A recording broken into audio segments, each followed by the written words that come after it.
Hi everyone, I'm Alina and this is the breakdown of the most important AI news for the first week of June. The fate of Siri and Europe's digital border. ChatGPT got a massive memory update that developers call Dreams. And why did OpenAI immediately launch a strict lockdown mode? Honestly, it sounds like the setup for a thriller. Why Arab funds are quietly building giant data centers in freezing Iceland. Earth 2.0. We are unpacking NVIDIA's digital twin of our planet. Why the great neural network revolution is on hold and how the market is reacting to all of this. We're not going to discuss abstract promises from keynotes or take Sam Altman's word for it. We're here for real numbers and hidden trends. We'll look at hard facts, dig into the undertones, unpack fresh releases, and break down how all of this is actually shifting the market. Let's begin.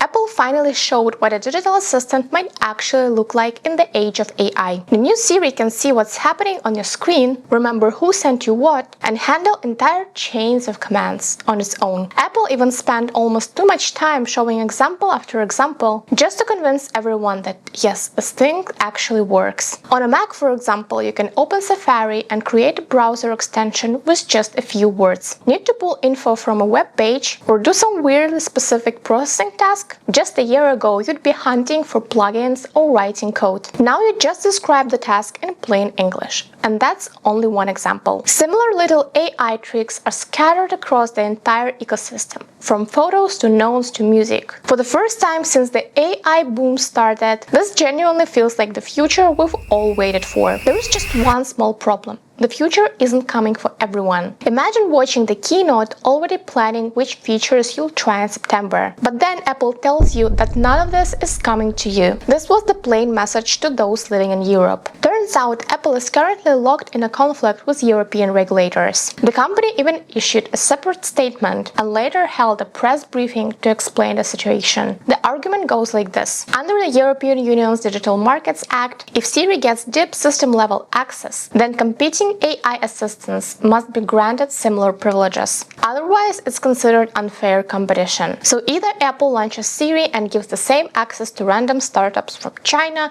one-week companies registered in Cyprus, and hackathon projects that accidentally won access to the digital lives of 450 million Europeans, or nobody gets the feature. Apple proposed a compromise. Third-party assistants could connect to the system, but under strict limitations designed to protect user privacy. Apple says that's how the entire Apple Intelligence architecture was designed to work. The European Union rejected that proposal. As a result, there isn't even a roadmap for Apple Intelligence on iPhone and iPad in Europe. According to Apple, the delay could last months, which we all understand may mean years. Mac users are unaffected. All features are still expected to arrive in September. But there is another twist. Remember the iPhone 16? The phone that was marketed as being built from the ground up for the Apple Intelligence era? Well, the full local version of Siri won't actually run on it. The new system requires 12 GB of RAM. Right now, only the newest iPhone Air and iPhone 17 Pro models meet that requirement. Every other iPhone, including the standard iPhone 17 model, not to mention the iPhone 16 lineup, will miss out on improved dictation and personalized Siri voice, which explains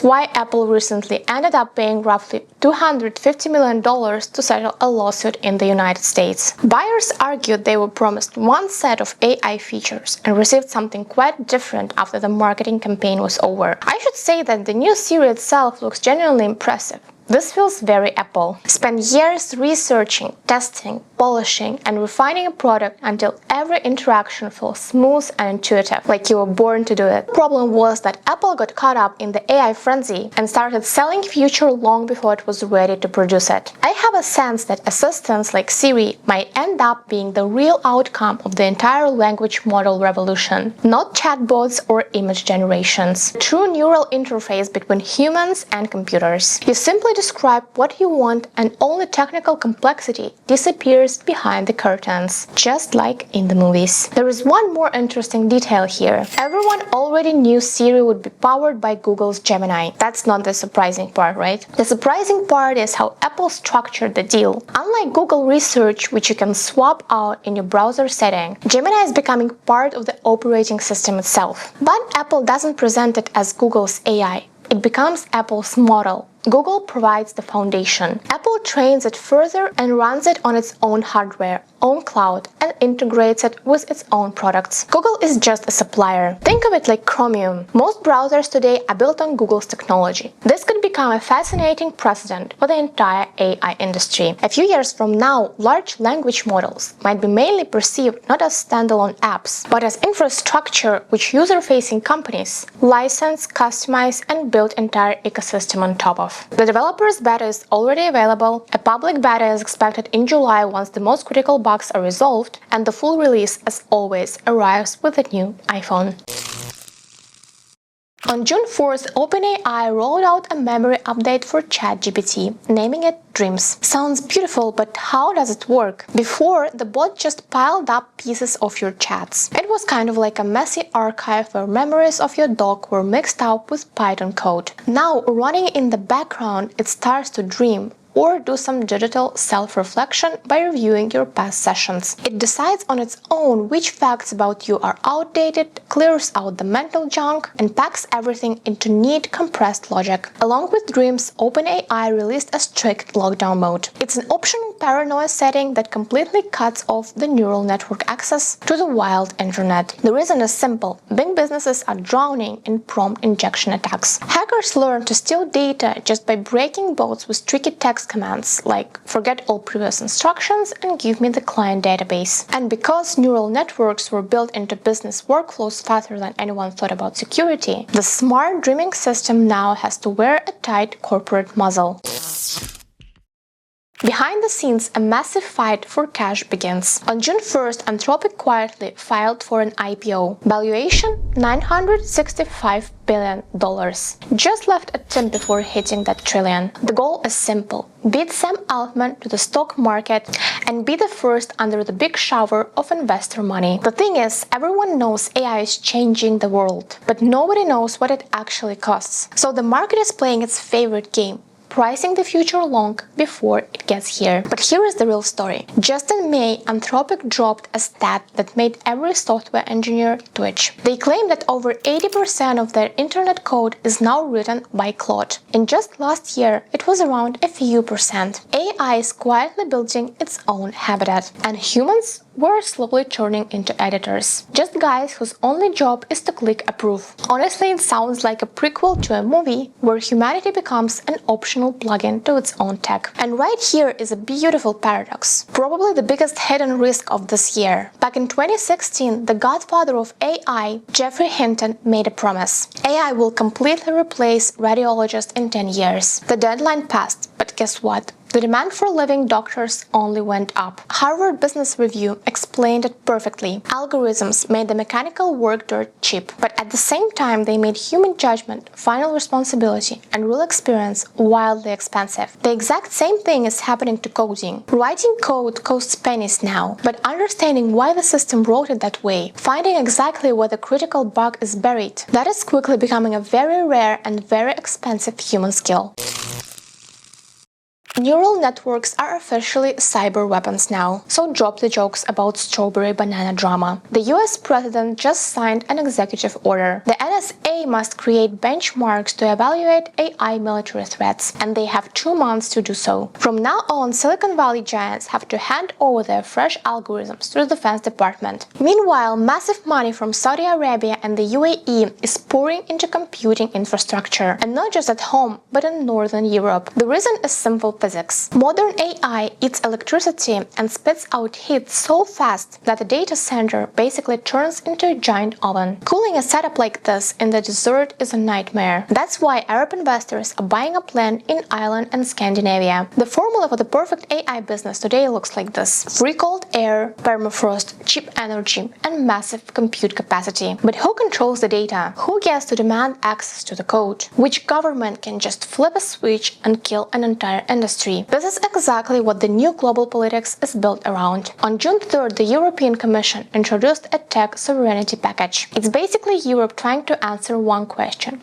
who will own its digital brains for the next decade. The thing is, today most of the European internet, from banks and medicine to government services, is hooked on American tech. They live in the clouds of Amazon, Microsoft and Google. And Europe looked at this and realized something very unpleasant. Your data might physically sit in Paris. The server might be in Munich. But if the cloud belongs to a company in Seattle, Washington gets the final word. Of course, European bureaucrats hate this setup, especially when some restless new administration comes in. So Brussels is introducing an official 4-level scale of digital sovereignty. If big tech wants to work with European banks or state agencies, they have to pass a total audit. They have to prove that the kill switch is physically inside Europe and not across the ocean. So this must be a historic moment. From the 90s until now, the internet was a global space with no borders. And now, the biggest capitals in the world are rolling out barbed wire across the digital map. America wants the military models first. The Middle East is buying up glaciers for computer power. The era of the free internet is officially over.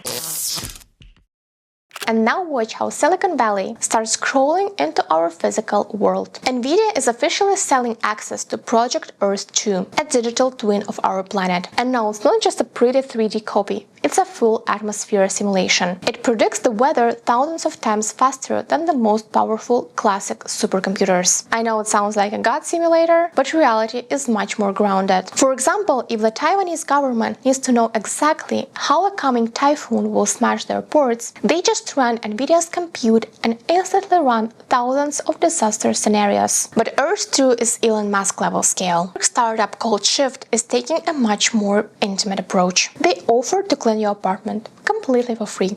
Of course, there is a catch. A human cleaner shows up, puts on a hat with an action camera, and starts to furiously scrub your toilet in first-person view. They need these types of videos to teach future home robots the physics of our space. The exact angle to hold a rack, how hard to scrub a surface, what a neglected apartment actually looks like. The filthier and more chaotic your place is, the more valuable your data. And now let's move to the painful part. The myth that AI will keep getting cheaper is officially dead and buried. With the release of the latest models, the market confirmed a very harsh reality. Compute costs are shooting up. Just recently, prices were around 50 cents per million tokens. And now, the new pricing easily breaks $1 and beyond. The global chip shortage and those insane power bills, the ones making people buy land in Iceland, finally caught up. Big tech just pulled the classic Uber or Deliveroo Club scheme on us. They hook developers and regular users with crazy dumping operating at a huge loss.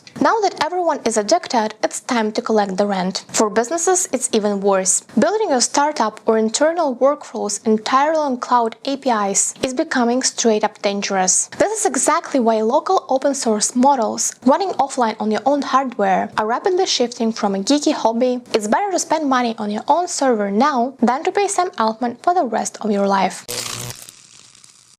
Google decided to do us all a favor and shout generative answers right into the search results. The outcome was phenomenal, but just not exactly what Silicon Valley planned. Downloads for the private search engine DuckDuckGo spiked up by 30%. Turns out people do not want a hallucinating synthetic summary when they just needed a concrete answer. And now it's getting more absurd. Google algorithm will now literally hide Wikipedia from you, just so you spend more time watching an AI confidently invent facts. Which brings us to the main takeaway of this crazy season. The famous AI researcher Francois Chollet constantly runs top neural networks through his own abstract logic tests. It's called ARC-AGI. Visually, it's incredibly simple. A set of colored pixel grids. You see how the pattern changes based on the hidden logic and you have to draw the next one. A normal human with zero prep gets around 85% right, but they perfectly highlight the real brain power of neural networks. And the irony? The newest models funded by the GDP of small countries, have been stuck for a while. They cannot break even 54%. The algorithms hit a brick wall. Tech reviewer Yannick Kilcher stated a simple fact. The great AI revolution is officially cancelled. There is no human-level superintelligence on the horizon, at least not with the current approach that sparked the whole boom. Kilcher says we have slowly entered the boring Samsung Galaxy era, where the new generation gets a camera that's 3% better and slightly rounder edges.